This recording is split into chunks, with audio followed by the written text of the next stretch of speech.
సేవలమైన తక్షణ కర్మకర మాడలిపాడు. Thank you. ఈరోజు నంద్యాల జిల్లా ఆల్ ఇండియా బంజారా సేవా సంఘం నూతన కమిటీని ఎన్నుకోవడం జరిగింది. గత 3 నెలల కిందట రాష్ట్ర కమిటీని ఎన్నుకోవడం జరిగింది.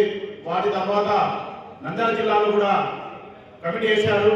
ఆ కమిటీ అధ్యక్షులుగా ఉపాధ్యక్షులుగా కొంతమంది ఎన్నుకున్నారు. వాళ్లకు ముందుగా కృతజ్ఞతలు తెలుపుతున్నా. ఇక్కడ వచ్చిన ప్రతి ఒక్క గిరిజన బిడ్డకు ఏ సంఘమైనా మన అజెండా ఒకటే, మనమందరం కలిసి ఉండాలన్నది మన అజెండా. ఏది ఏమైనప్పటికీ ఇప్పుడు జరుగుతున్న పరిమాణం చూస్తూ ఉంటే ఏ పార్టీలైనా, అది ఒక పార్టీ అని చెప్పాను కానీ ఏ పార్టీలైనా మన గిరిజనులను అణచివేయాలన్న ధోరణిలో ఉన్నారు. మనను అనేక పార్టీలు భయప్రాంతాలకు గురి చేస్తున్నారని కంకణం పట్టుకుంటున్నారు. కనుక మనమంతా ఐకమత్యంగా ఉండాలి. ఈ దేశంలో ఈ ఉమ్మడి రాష్ట్రంలో 1976లో మనకు రిజర్వేషన్ ఏర్పాటైంది. అప్పుడు రిజర్వేషన్ ఏర్పాటైనప్పుడు వారికి ఎలాంటి ఏడుపులు లేవు. కానీ కొంతమంది ఆ రిజర్వేషన్ ఏర్పాటు చేసినందుకు అనేక విధాలుగా ఇబ్బందులు పడుతున్నామని చెప్పేసి చెప్తా ఉన్నారు. దాన్ని నేను తీవ్రంగా ఖండిస్తూ, అదే కోణంలో ఈ దేశంలో ఇంకా అడవి ప్రాంతంలో గ్రామ చివరలో మా గిరిజనులు అనేక మంది ఇబ్బందులకు గురవుతున్నారు. అక్షరాస్యత ఇంకా 40-45% పైనే ఉన్న 55% అక్షరాస్యత లేక అనేక ఇబ్బందులు పడుతున్నాం.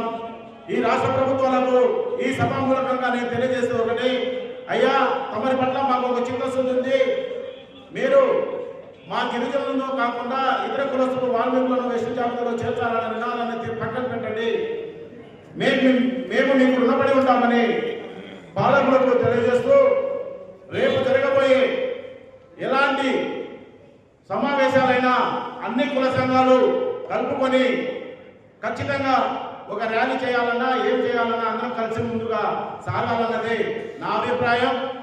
ఆల్ ఇండియా బంజారా సేవా సంఘం ఎప్పుడు ఏర్పడింది, వాటిలో వాళ్ళు సాధించిన విజయాలు ఏంటి, ఇక్కడ ఉన్న పెద్దలు అందరికీ తెలుసు. నేను ఒక సంఘం పెద్ద ఒక సంఘం చిన్న అని ఎప్పుడు అనను. నా కోణం ఒకటే, అందరం కలిసి ఉండాలన్నదే నా ఉద్దేశం.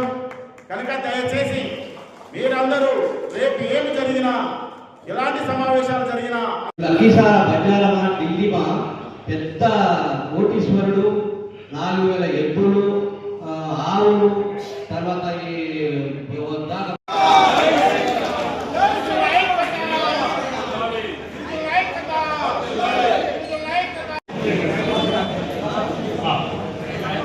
ఇప్పుడు